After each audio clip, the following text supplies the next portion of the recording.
If you've been putting off changing the deadbolt in your door because you think the process is complicated, don't put it off any longer, because it's not. And today I'll walk you through the process that I just went through to replace this deadbolt, and you probably don't even know. That's a smart lock. Welcome to the Level Lock Pro. Most other smart locks are bulky, like the Yale Nest Lock that we've had on our door for years. It works brilliantly, but honestly it's a little bit ugly and huge. The Level Lock Pro fits in the exact same form factor as your deadbolt that you have today. And the best part is it integrates with your Apple Home. You can work with Google, Alexa, take your pick. You can unlock the door via Bluetooth with your phone, with an NFC tag that you can set up in the app.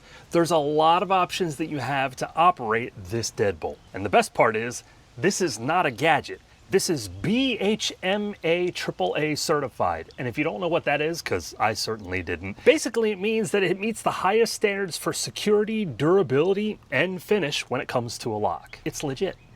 Now, before you purchase your lock, you do need to confirm some details. First, is this a standard deadbolt that's in your door today? If the answer to that is yes, you can continue to the next part. If the answer is no, the Level Lock Pro is not going to function in your door. Second, you will have to take some measurements. The first measurement is your door thickness. It must be 1 3/4 inches to 2 inches. That's it. Second, the bore hole diameter for the hole where the lock is actually going to go into in your door must be 2 1/8 of an inch. But most standard US doors are that size, so more than likely that shouldn't be an issue for you. And the final measurement is the distance from the edge of the door to the center of the bore hole. It must be 2 3/8 of an inch or 2 3/4 inches. Those are your only options for this lock to work. You'll start by removing your existing deadbolt. To do that, you'll need to be on the inside of your door, and you'll want to remove the 2 security screws that are on either side of the keyhole.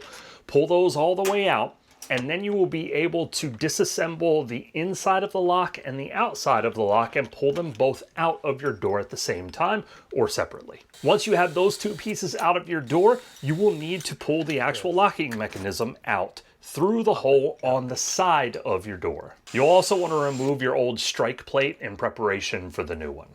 Now, if you haven't done your measurements yet, this is where you want to confirm those 3 measurements: door thickness, borehole diameter, and the distance from the edge of the door to the center of your borehole. If they match the constraints for the Level Lock Pro, move right on. If they don't, you may want to return it and get a different deadbolt for your door, or put the old one back in. To install the Level Lock Pro, we're going to start with the locking mechanism, or the bolt. This needs to be inserted through the side of the door. Now, on the plate for the bolt, you'll notice at the top that it says top. So that will help you understand that that needs to be at the top when you install it, and you'll understand why once we get a little bit further along in the process. Slide that locking assembly through the side of the door until it fits flush. Mine didn't fit flush. I actually had to chisel a little bit of wood out on the top and the bottom because that plate was just hitting it and would not go all the way into the door. You may need to do the same. Just be aware that that might need to occur. To install the bolt properly, you'll need to get your 1-inch bolt plate screws. Hand tighten these in with a screwdriver into the side of your door. Level Lock actually says that you shouldn't use a drill to do this because the screws can strip. So please just be aware of that. You'll just want to snug this up and not over tighten these screws. Just make sure that it's firmly in place. When it's inserted, you should note that that little puzzle piece on the inside of the door is showing inside of the borehole flush. If it's not, there is an adjustment that you'll find in your instructions with the lock on how you can extend that further if needed. Now you'll want to take the motor and slide it onto that puzzle piece. There's a locking screw on the side of this that you'll want to loosen just a little bit before you put it in, because that's how you'll lock it into place once it's in there. But once you slide it in, tighten that screw down manually with a screwdriver until it is firm and snug. Again, don't over tighten these. Now you can take the housing for the lock for the exterior and the interior of the door and put them in place. I slid the exterior portion in first so that that fit well, and that enabled me to get that interior portion installed appropriately.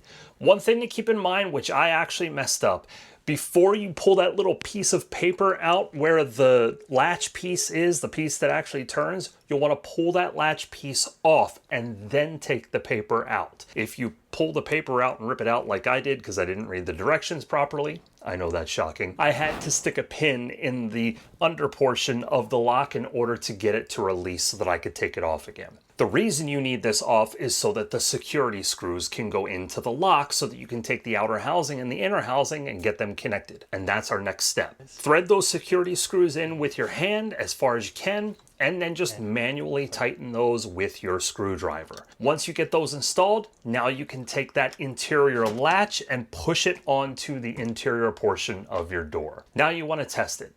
Turn that latch side to side and the bolt should be moving in and out of the door appropriately. If not, you may need to adjust. Now you'll want to install your strike plate. And the strike plate for me was a little bit of a challenge because my old strike plate was not deep enough, and whoever installed this door and the lock in this house really jacked up the door jamb, so I was trying to be careful with it. I had 4 screws in mind that I had to take out.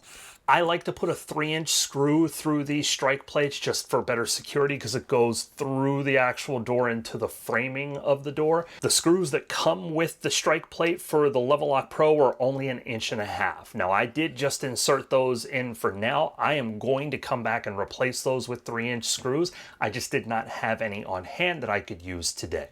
Make sure that this is in the same location as your old strike plate because you want to confirm that this is going to shut appropriately when you install it. Now I like to take a pencil and make marks on the door jamb at the top and the bottom of the new strike plate, or the new bolt plate I should say, so that when I get it into the door jamb, I know it's being lined up appropriately so that it will lock properly when it closes. So you can follow that process too if you think it'll make it a little bit easier for you. Now one quick trick for you, if you need to move a screw hole over just a little bit, grab some toothpicks, shove them in there, and that will help you move millimeters to the left and right if you need to in order to accomplish those fine screw adjustments for your strike plate.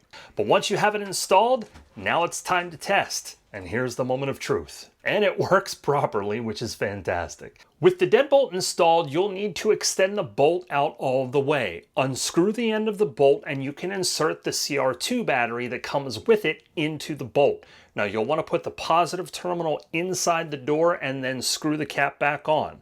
Once it's on, you'll hear a chime.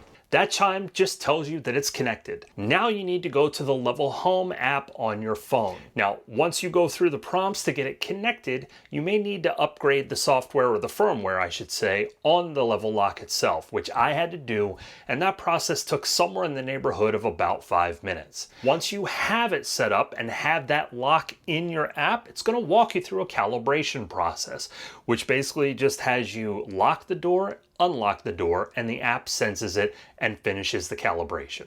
And once the calibration is done, now you can use the app in your phone to unlock and lock your door. So if you want to lock it, you just hold your finger down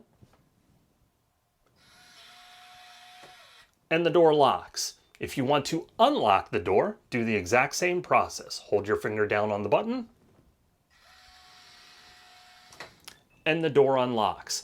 Now there is one thing that you will want to know, and I'm a little bit irritated that I didn't know this before I purchased mine, and that is if you want to connect this lock to your Apple HomeKit, your Google, or your Alexa setup for anything else you have in your smart home right now, you will need to get a Matter over Thread bridge, or you can go to Level's website and purchase their Level Connect Wi-Fi bridge in order to get this connected to your smart home kit. I didn't know that before I purchased mine, but I wanted you to know before you purchase yours. The thing I love most about this lock is the small form factor. It's the exact same size as the old Deadbolt and does not look ugly. It's like I just smart home enabled our existing Deadbolt.